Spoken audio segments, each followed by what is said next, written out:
Welcome বন্ধুরা। 2017 সালে WBCS prelim যে ম্যাথগুলো এসেছিল সেই ম্যাথগুলো এই ভিডিওতে সলভ করছি। 153 নম্বর কোশ্চেনে যেটা দেওয়া আছে সেটা আমাদের একটা রিলেশন দেওয়া আছে, সেটা হচ্ছে এ স্টার বি।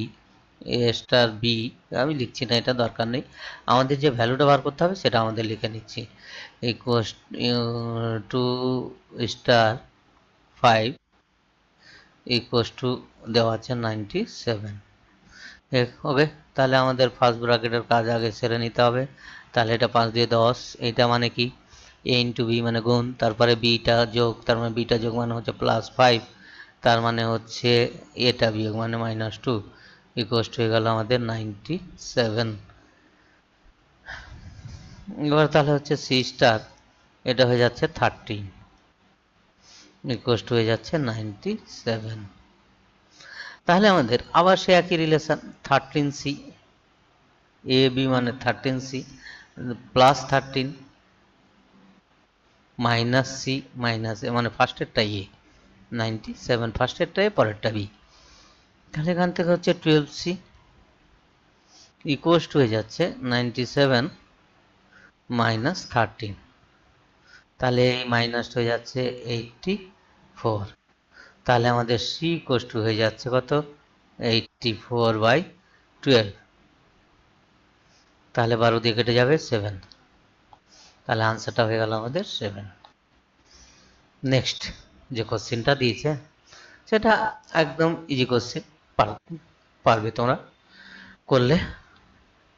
তাহলে বলছে এ ভাগ বি হচ্ছে এ এর সাথে বি এর যোগ, এবং এ ইন্টু বি হচ্ছে বি দ্বারা এ কে ভাগ, বি দ্বারা এ কে ভাগ, এ এর সাথে থেকে বি যোগ, এ এর সাথে বি যোগ, তাহলে এ ভাগ, তাহলে এটা হয়ে গেল আমাদের কত, যোগ করলে হয়ে যাচ্ছে 21, ভাগ আছে এখনো, এটা হয়ে যাচ্ছে ভাগ, তাহলে বি দ্বারা একে ভাগ মানে পরেরটা বি, সামনেরটা হচ্ছে এটা হয়ে যাচ্ছে 2, ভাগ মানে হচ্ছে কি বললো যোগ, তার মানে ভাগ মানে হচ্ছে যোগ, মানে এটা হয়ে যাচ্ছে 23 আনসার। নেক্সট যে কোশ্চেনটা সেটা বলছে আমাদের, সেটা আমাদের বলছে 158 নম্বর কোশ্চেনে এসেছিল, সেটা বলছে আমাদের এ প্লাস ঘেরা রয়েছে, যেমন এ এবং বি এর লসাগু, আর এ ইন্টু বি আন্ডার সার্কেল, সেটা হচ্ছে এ এবং বি এর গসাগু। ভালো কথা, তাহলে এই দুটোর গসাগু কত হবে, এই দুটোর গসাগু হচ্ছে 4, এই দুটোর গসাগু হয়ে গেল 4, প্লাস দেওয়া আছে আন্ডার সার্কেলে, সেটা থাক প্লাস, এইটা আবার এইটা হচ্ছে এর গসাগু কত, গসাগু কত হবে 6, 6 দিয়ে দুটো বি ডিভাইড যায়, তার বড় দিয়ে যায় না, আর দিয়ে যায় না, তাহলে 6, এটার হচ্ছে গসাগু হচ্ছে 6, গসাগু হয়ে গেল প্লাসটা, এবার ইন্টুটা গসাগু হয়ে গেল, প্লাসটা হচ্ছে লসাগু।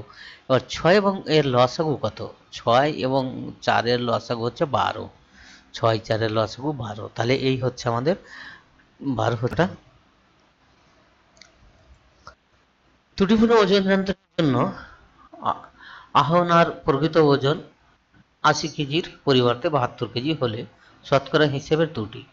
তাহলে আমাদের শতকরা 80 কেজির জায়গায় দেখাচ্ছে আমাদের কত 72 কেজি, তাহলে কত কেজি কম দেখাচ্ছে, তাহলে 80 কেজিতে ত্রুটি দেখাচ্ছে আমাদের 8 কেজি, তাহলে 100 কেজিতে ত্রুটি দেখাচ্ছে কত কেজি, তাহলে 8/80 ইন্টু 100, 8/80 ইন্টু 100, তাহলে 0 0 কাটলো, 8 8 কাটলো, তাহলে কত পার্সেন্ট দেখাবে, ত্রুটি হচ্ছে আমাদের 10%, তাহলে আমাদের শর্ট হচ্ছে 10% হচ্ছে ত্রুটি। নেক্সট যে কোশ্চেনটা, লটারিতে এক ব্যক্তি 60,000 টাকা পেয়েছেন, সরকার ট্যাক্স বাবদ 35 কেটে নিলে ব্যক্তিটি পাবে, তাহলে সরকার কেটে নিয়েছে 35%, আমি আর করবো না, মাইনাস একবারে করে নেবো, তাহলে সে কত পার্সেন্ট টাকা পাবে, 35% যদি কেটে নেই 100%, তাহলে সেই লোকটা পাবে 65% টাকা সে পাবে, তাহলে 65% পেল, তাহলে ক হাজার টাকায় 65%, 60,000 টাকায়, তাহলে 60,000 টাকার 65% আমাদের বার করলেই আমাদের ভ্যালুটা বেরিয়ে যাবে, তাহলে এটা হয়ে যাচ্ছে 100, এটা দুটো জিরো ক্যান্সেল হয়ে গেল, এইটাকে আমরা 6 দিয়ে ডিভাইড করে নেবো, 0 0 0 39। তাহলে কত পাবে? 39,000 টাকা সে পাবে, 39,000 টাকা লোকটা পাবে। নেক্সট যে কোশ্চেনটা দেওয়া রয়েছে সেটা হচ্ছে পচা মাছের জন্য মাছ বিক্রেতা 10% খোঁজিতে মাছ বিক্রি করে। ভালো কথা। মাছের ক্রয় মূল্য দেওয়া আছে 250 টাকা, তাহলে ক্রয় মূল্য যদি তার 100 টাকা হয় তাহলে বিক্রয় মূল্য হয়ে যাবে 90 টাকা, তাই না? তাহলে ক্রয় মূল্য যদি তার 250 টাকা হয়, ক্ষতি হচ্ছে যেহেতু, তাহলে ক্রয় মূল্য কত হবে? তাহলে 90 ইন্টু 250 বাই কত? 100। তাহলে কত হয়ে যাচ্ছে? 100। তাহলে এটা কেটে যাচ্ছে, ক্রয় মূল্যের পর 10% ক্ষতিও বার করতে পারি আমরা, অসুবিধা নেই। তাহলে 225 টাকায় সে মাছটা কিনেছিল, 9 × 25 225 হয়, 225। আরও সহজ করে করা যায়। নেক্সট যে কোশ্চেনটা সেটা হচ্ছে এ এর 40% এর মান বি এর 60%-এর মান এক হলে এ এর 40%-এর মান, তাহলে এ এর 40%, এ এর 40% বার করে নিচ্ছি, তাহলে এ ইন্টু 40%, এ এর 40% মানে 40/100, বি এর 60%-এর সমান, তাহলে বি ইন্টু 60/100, এটা একই আছে, তাহলে 100 100 ক্যান্সেল আউট। তাহলে আমাদের এ বাই বি ইকুয়াস টু হয়ে যাচ্ছে আমাদের কত? 60/40। তাহলে 10 10 কেটে গেল, তাহলে 6/4, তাহলে এটা হয়ে যাচ্ছে 3:2, তাহলে 3:2, একদম ইজি। নেক্সট যে কোশ্চেনটা দেওয়া আছে সেটা হচ্ছে বাস ও ট্রেনের ভাড়ার অনুপাত দেওয়া আছে, বাসের ভাড়া এত পার্সেন্ট এবং ট্রেনের ভাড়া এত পার্সেন্ট বর্ধিত হলে বাস ও ট্রেনের ভাড়ার নতুন অনুপাত, বাস ও ট্রেনের ভাড়ার নতুন অনুপাত বর্ধিত হচ্ছে, কত পার্সেন্ট বর্ধিত হচ্ছে? 20%। তাহলে নতুন অনুপাত, তাহলে 4 + 4 এর 20%, তাহলে 4 ইন্টু মানে 80, 80 4 20 80/100, এটা বাড়লো, ভাড়াটা মাথায় রাখতে হবে আমাদের একটুখানি। না, বাসের ভাড়া কত পার্সেন্ট বাড়ছে? সরি, এটা না, প্রথমটা হচ্ছে বাসের ভাড়া 10% বেড়েছে, তাহলে 4 + 4ই ধরে নিচ্ছি আমি, অসুবিধা কিছু নেই। 4 ইন্টু 10/100, 100 রাখছি তার কারণ সুবিধা হবে। এবার ট্রেনের ভাড়া 20% বেড়েছে, 5 + 5 ইন্টু 20/100, তাহলে আমাদের এখানে এই সলভটা করে নিচ্ছি, এটা হয়ে যাচ্ছে 440, 440, এটা 40, 440 অনুপাত 100 চলে গেল, এটা হয়ে যাচ্ছে 600, এটা কেটে গেল, তাহলে আমাদের হয়ে যাচ্ছে কত? না, 2 দিয়ে কাটলে 22 30, 4 দিয়ে কাটি, 4 দিয়ে হচ্ছে 4 × 44, 4 × 15 60, তাহলে হয়ে যাচ্ছে আমাদের 11:15, একদম সহজ ছিল। নেক্সট যে অঙ্কটা দিয়েছে সেটা হচ্ছে আমাদের একটি বাক্সে একটি লাল বল, একটি নীল বল ও একটি সবুজ বল আছে। লাল নীল বলের ওজনের অনুপাত দেওয়া আছে, লাল নীল যে বল তার ওজনের অনুপাত, লাল আর নীল, লাল নীল বলের ওজনের অনুপাত দেওয়া আছে 5:6, আর নীল নীল আর সবুজ এই দুটোর অনুপাত দেওয়া আছে 5:4, তাহলে এখানে কম্পুট কি আছে? তাহলে লাল নীল সবুজ তিনটের অনুপাত হয়ে যাবে আমাদের, এটা সমান করলে এটাকে 5 দিয়ে গুণ, এটা 6 দিয়ে গুণ, তাহলে 5 দিয়ে গুণ করলে 25 অনুপাত 30 অনুপাত 6 দিয়ে 24, তাহলে নীল বল মিডিলে আছে, মিডিলেরটা হচ্ছে নীল বল, নীল বলকে 60 করে নিচ্ছি, তাহলে এটা হয়ে যাচ্ছে 50, এটা হয়ে যাচ্ছে 60, এটা হয়ে যাচ্ছে 24 দিয়ে 48, তাহলে নীল বলের ওজন যদি 60 গ্রাম হয় তাহলে কোন বলের? সবুজ বলের ওজন তাহলে 48 গ্রাম, তাহলে 48 গ্রাম, এইটা হচ্ছে সবুজ বল, লাস্টেরটা সবুজ বল, তাহলে এটা হচ্ছে 48 গ্রাম। ঠিক। নেক্সট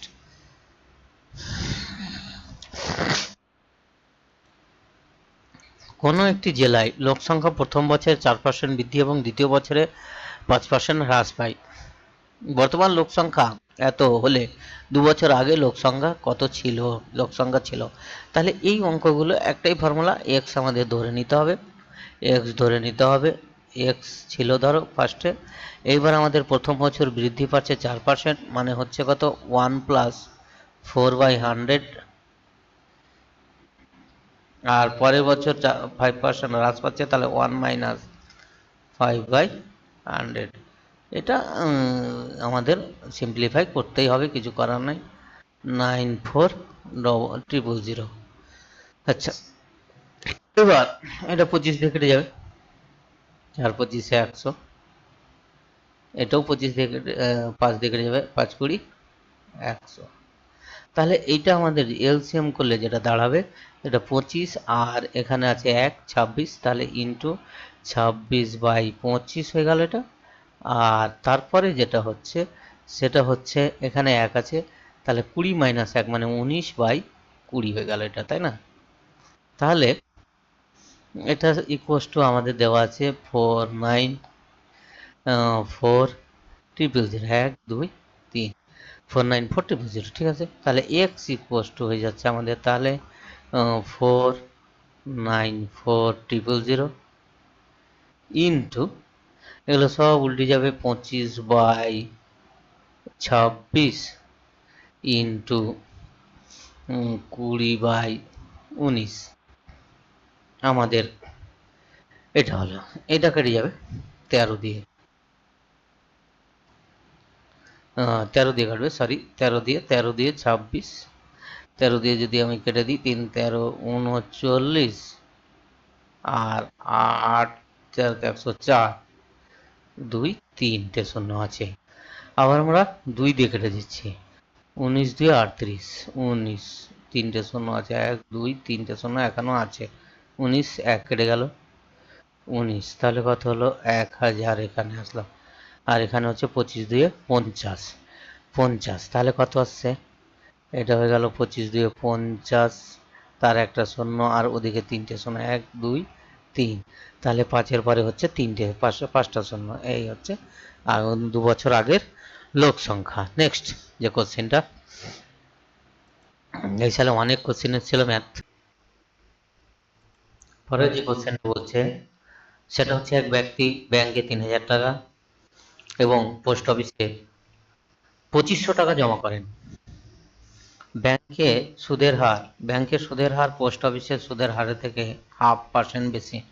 তাহলে পোস্ট অফিসের সুদের হারটা আমরা যদি ধরে নিই যে পোস্ট অফিসের সুদের হারটা হচ্ছে, পোস্ট অফিস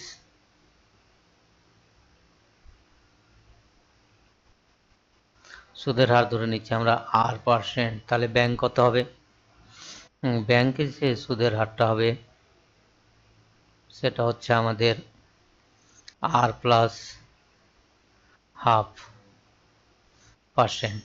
আমরা এখানে কিছু করতে যাব না। এবার আমাদের সুদ বার করতে হবে এক বছরে, তাহলে টাইম, তাহলে PTR/100 আমরা জানি, সুদের হারটা জানি। তাহলে আমাদের 3000,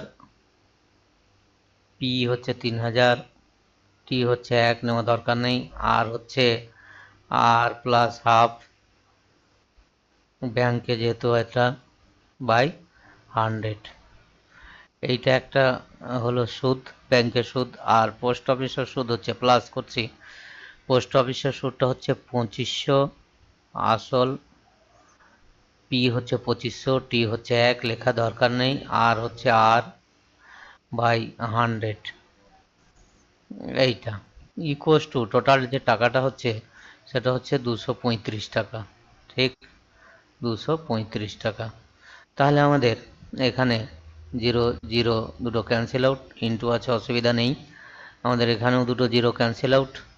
তাহলে এখানে যেটা আমাদের মাল্টিপ্লাই করলে পড়ে থাকবে সেটা হচ্ছে 30R প্লাস 1/2 ইন্টু 30 মানে হচ্ছে 15, প্লাস 25R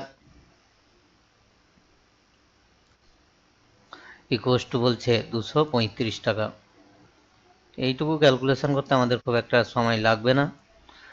তাহলে এখানে হচ্ছে 55R, আরগুলো আমরা যদি যোগ করে নিই তাহলে যেটা হচ্ছে সেটা হচ্ছে 55 আর ইকুয়াস টু 220, 335 থেকে 15 যদি বাদ দিই তাহলে 220, তাহলে আর ইকুয়াস টু হয়ে যাচ্ছে আমাদের 220 বাই 55, তার মানে 4 দিয়ে 4, তার মানে আমাদের পার্সেন্টেজটা হয়ে যাচ্ছে 4%।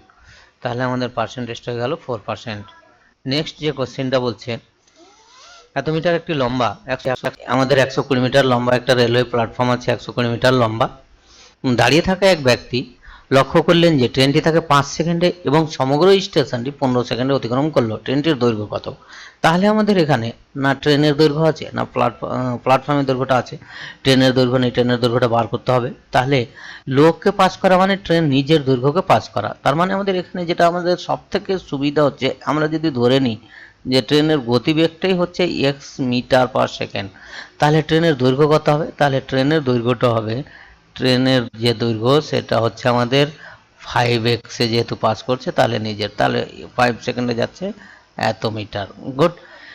নেক্সট যে কাজটা হচ্ছে 15 সেকেন্ডে অতিক্রম করছে নিজের দৈর্ঘ্য প্লাস প্ল্যাটফর্মের দৈর্ঘ্য। তাহলে প্ল্যাটফর্মের দৈর্ঘ্য হচ্ছে 120, নিজের দৈর্ঘ্য হচ্ছে 5x, এটা কত সময়ে যাচ্ছে? 15 সেকেন্ডে। তাহলে 15 সেকেন্ডে কতটা ডিস্টেন্স কভার হবে? 15x। ঠিক। তাহলে আমাদের এটা যদি সিম্পলিফাই করি তাহলে এখানে হচ্ছে 10x ইকুয়াস টু হচ্ছে 120, তাহলে x ইকুয়াস টু কত হয়ে গেল? x ইকুয়াস টু হয়ে গেল আমাদের 12।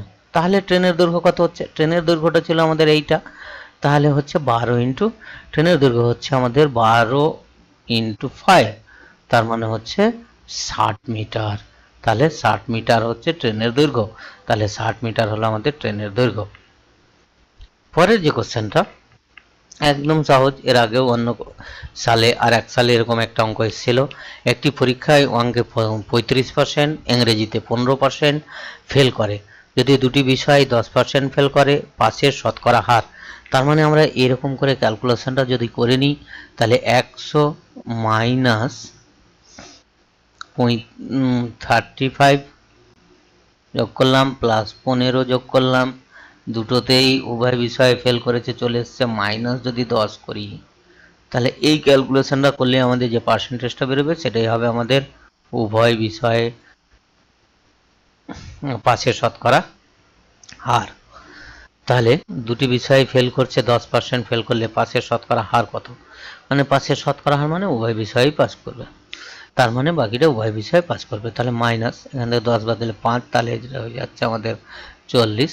তাহলে 60 থেকে 40, 100 থেকে 40 বাদ দিলে হয়ে যাচ্ছে আমাদের 60%। Thank you for watching the video.